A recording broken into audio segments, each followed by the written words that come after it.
The sub $300 laptop world is a strange realm. Crappy specs, crappy screens, and dog shit build quality.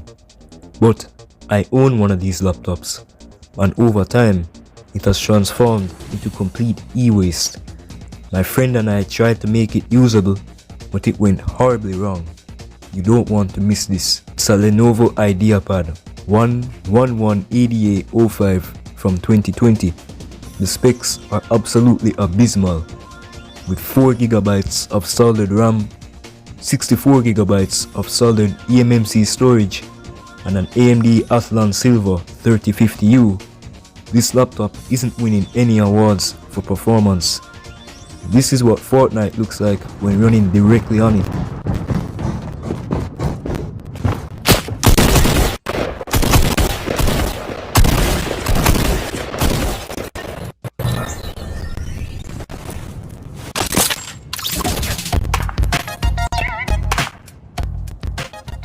Yeah, it's pretty bad. I got it in December of 2020 for online school, and I use it for everything. School, gaming, content creation, thumbnail editing, and light video editing. It lasted me around 2.5 years until the unthinkable happened.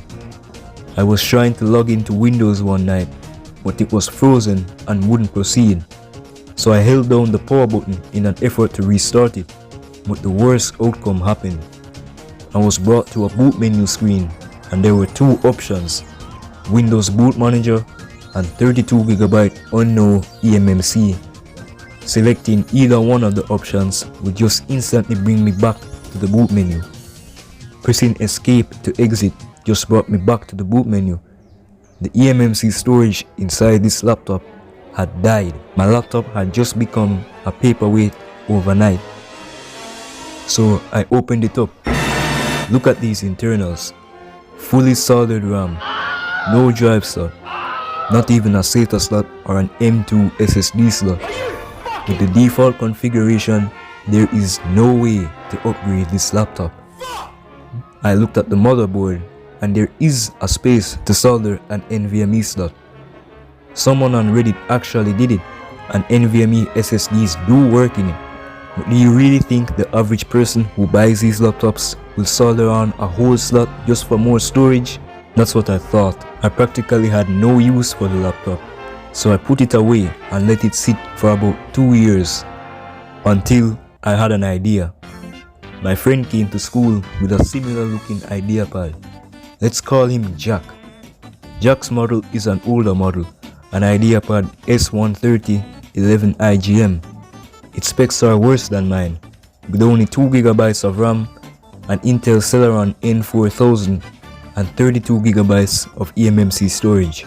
He was running Ubuntu Linux on it. Wise choice, as Windows on a laptop like that would make it croak. Seeing Ubuntu run on his laptop gave me the wonderful idea of making mine usable. He handed me a USB flash drive with a Ubuntu ISO on it because he was already using that on his laptop. But my laptop is strange. For some reason, it really didn't like booting Linux distros from USB. It would throw up some error about ACPI, show this other junk, and then not boot.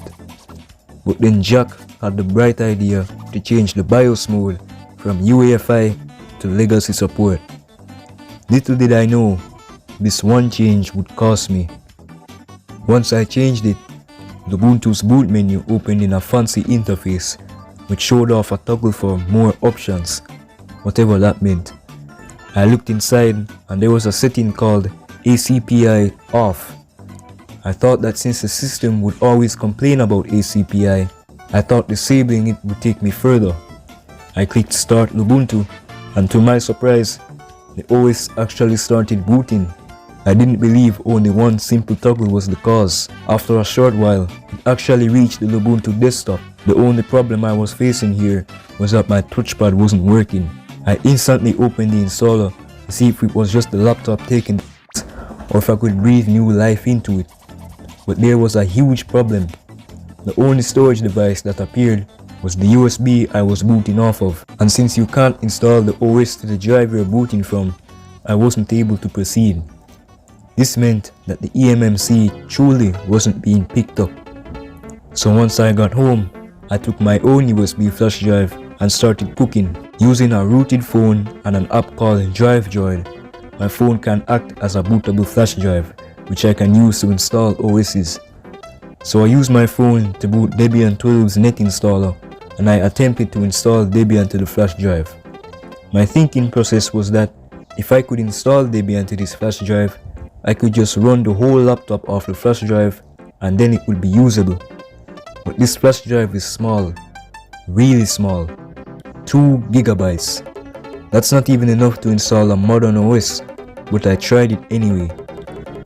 Installing a fully fledged operating system onto an old, slow 2 gigabyte flash drive over USB 2.0 is not a fun process.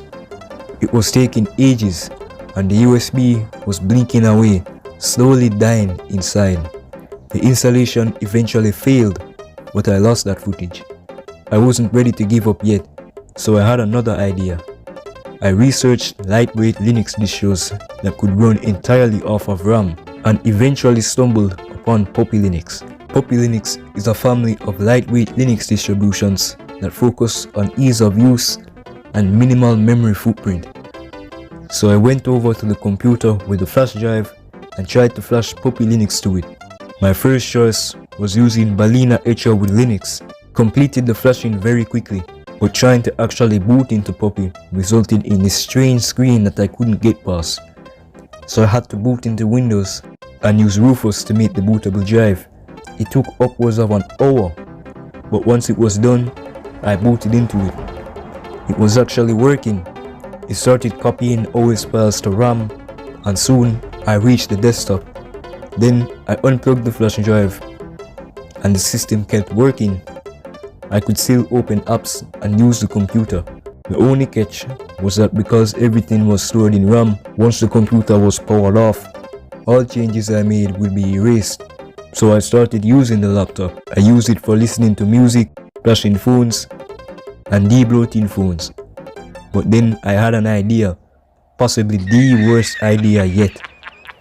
I decided to update the BIOS. In my mind, I thought that maybe the BIOS got corrupted in some weird way that made it so the eMMC wasn't detected. I took the USB flash drive, downloaded the latest BIOS for this laptop from Lenovo's website, and copied it to the drive. It's an exe file, so we'd have to run it from within Windows. I used my phone to load up Hiren's boot CD, which is basically a Windows Live environment. Then I ran the BIOS update executable, then the laptop rebooted and started flashing the BIOS, one beep at a time. Once it was finished, the laptop powered itself off. I turned it back on, but it wouldn't do anything. I waited for about 15 minutes, but nothing happened. The caps lock and power LEDs would stay on, but the laptop wouldn't do anything. Pressing the Nova button would turn the laptop on, but the same thing happened.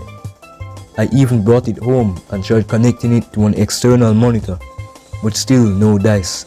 The laptop was bricked. After reviewing the footage, I overlooked a crucial step that the BIOS update program told me. It said that I should reset the BIOS to factory settings before proceeding with the update.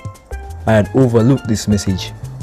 Remember how I said I changed the boot mode from UEFI to Legacy? That deterred from the factory BIOS settings. So I bricked this laptop because I couldn't fucking read. One small mistake.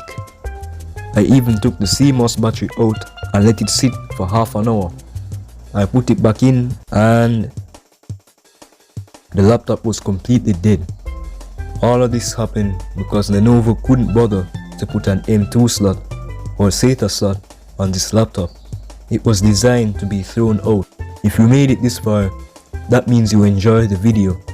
Like the video if you liked it, dislike if you dislike it, comment your thoughts, and subscribe below to the channel.